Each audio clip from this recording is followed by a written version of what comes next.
আসসালামু আলাইকুম। আফরিন কিচেনে আপনাদের সবাইকে ওয়েলকাম জানাচ্ছি আরো একবার। আশা করি সবাই ভালো আছেন। তো আল্লাহর রহমতে আমিও অনেক ভালো আছি।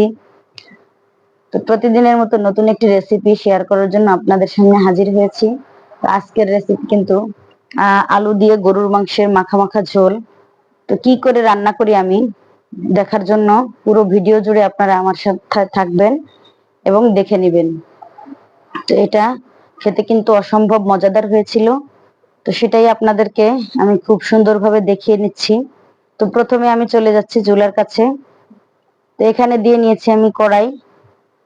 কড়াইটা গরম হওয়ার পরে এর ভিতরে আমি 1 কাপের মতো সয়াবিন তেল দিয়ে নিয়েছি। তো তেলটা গরম হওয়ার পরে এর ভিতরে দিয়ে নিচ্ছি আমি প্রায় 1.5 কাপের মতো কুচানো পেঁয়াজ।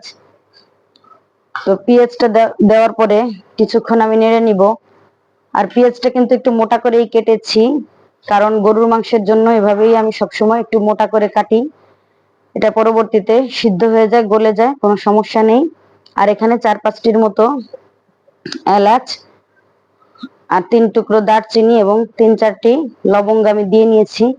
দেওয়ার পরে তেলের ভিতরে খুব ভালোভাবে নেড়েচেড়ে নিচ্ছি, যাতে করে গরম মশলার ঘ্রাণটা পুরো ঝোলের ভিতরে খুব ভালোভাবে ছড়িয়ে যায়।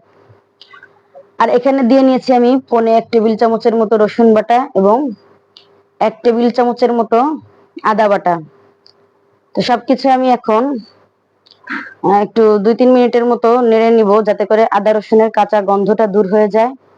আর এখানে আমি দিয়ে নিচ্ছি প্রায় 2.5 চা চামচের মতো মরিচের গুঁড়া।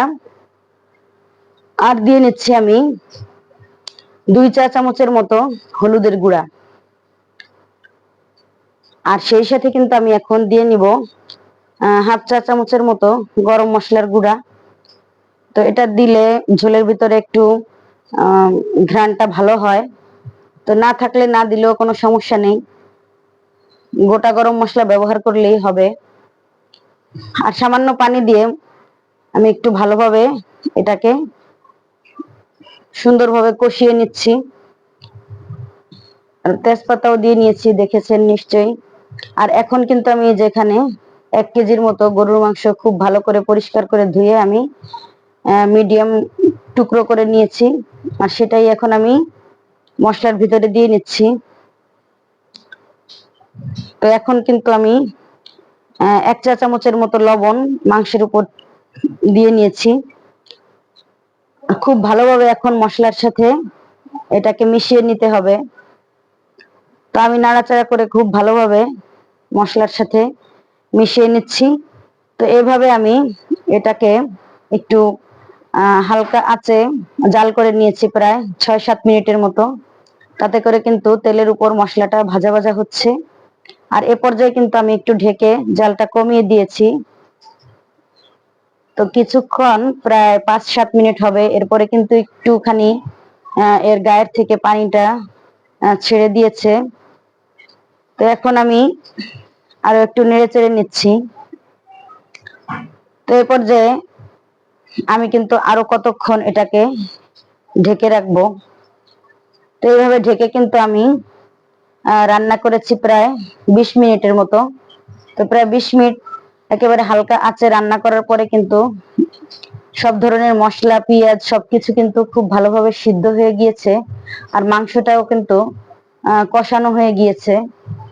তো আমি এটাকে আরো জাল করে নেব এভাবে প্রায় 5-7 মিনিট। তো ইতিমধ্যে যারা আপনারা আমার চ্যানেলটি সাবস্ক্রাইব করেছেন তাদেরকে অসংখ্য ধন্যবাদ। আর যারা এখনো সাবস্ক্রাইব করেননি, প্লিজ তারা আমার চ্যানেলটিকে সাবস্ক্রাইব করে দিন। আর নিত্য নতুন মজাদার রেসিপি পেতে আমার সঙ্গেই থাকুন আপনারা। তো আমি কিন্তু সামান্য পানি দিয়ে প্রায় 1 কাপের মতো হবে আমি এটাকে ঢেকে রেখেছিলাম আরো 10-12 মিনিটের জন্য। তো সে পানিটাও কিন্তু শুকিয়ে আসছে। তো এইভাবে নাড়াচাড়া করে নেওয়ার পরে এখন কিন্তু আমি এর ভিতরে আলু দিয়ে দিব। তো এখানে আমি 4টি আলু এরকম করে কেটে নিয়েছি। তো খুব ধুয়ে খুব ভালোভাবে পরিষ্কার করে নিয়েছি। এখন এর সাথে আমি একেবারে 1 চিমটি লবণ দিয়ে খুব ভালোভাবে এটাকে আমি মেখে নিচ্ছি। তো তো এখন এই যে আমি মাংসের ভিতরে কিন্তু আলুগুলো দিয়ে দিয়েছি। তো খুব ভালোভাবে নেড়ে চেড়ে এরকম হালকা মশলার ভিতরে আমি আলুটাকে হাফ সিদ্ধ করে নিব। তো এর জন্য আমি ঢেকে দিয়েছি। 7-8 মিনিট এভাবে জাল করার পরে আমি এটাকে নেড়ে চেড়ে নিচ্ছি। তো আলুটা কিন্তু প্রায় অর্ধেকটা সিদ্ধ হয়ে আসছে। আর এ পর্যায়ে কিন্তু আমি এতে অ্যাড করে নিব প্রায় 4 কাপের মতো পানি।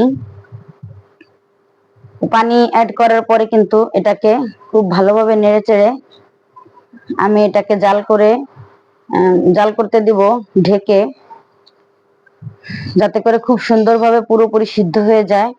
তো আমি ঢেকে দিয়েছি কিন্তু আরো 20 মিনিটের মতো এটাকে জাল করে নেওয়ার পরে একেবারে লো হিটে আমি কিন্তু জাল করে নিয়েছি। এখন ঝোলটাও অনেকটা টেনে আসছে এবং পুরোপুরি আলু সিদ্ধ হয়ে গিয়েছে। তো মাংস কিন্তু সিদ্ধ হয়ে গিয়েছে, আলুও সিদ্ধ হয়ে গিয়েছে। আর এ পর্যায়ে কিন্তু আমি 1 চা চামচের মতো জিরা গুঁড়া করে মাংসের উপর আমি সুন্দরভাবে ছিটিয়ে দিয়েছি। আর এটা কিন্তু নামানোর একটু আগেই করতে হবে। তো পুরোপুরি রেডি, আপনারা সবাই আমার সাথে